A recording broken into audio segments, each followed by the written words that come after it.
Summer getaway ba ang hanap mo? Hey guys! Another day, another destination na naman tayo. So for today's video, samahan niyo ako sa isang masayang travel at i-discover ang isang perfect na summer destination ngayong summer. At recommended ito sa mga mahilig sa nature. Ito na pinakamalapit na summer getaway dahil 30 minutes lang ito from Bacolod City.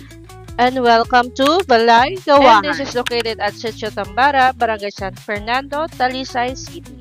For entrance fee, adult for 70 pesos and kids for 50 pesos. Available din ito for dine-in at sa mga mahihilig magkape. At sobrang nakaka-relax na habang nagkakape ka, pinagmamasdan ang overlooking view na malaberdeng paligid. Wow! O diba, sobrang sulit yung entrance fee mo kasi magkakaroon ka ng peace of mind dito.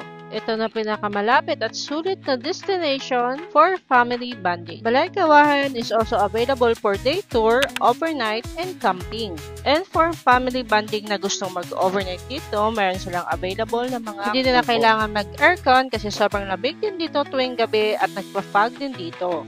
At sa mga barkada na gustong mag-camping, this is highly recommended sa inyo kasi bukod sa malawak na yung space at safety yung area for camping. Maraming campers na pwedeng accommodate kasi sobrang lawak yung campground. At meron din silang available na bonfire sa mga gustong mag-bonfire. Isa sa mga pinakamasayang bahagi sa camping ay ang mag-reconnect sa nature. At sobrang mag-e-enjoy ka sa magandang tanawin at huni ng mga ibon. At bukod pa dyan, sobrang lamig ng hangin sa paligid.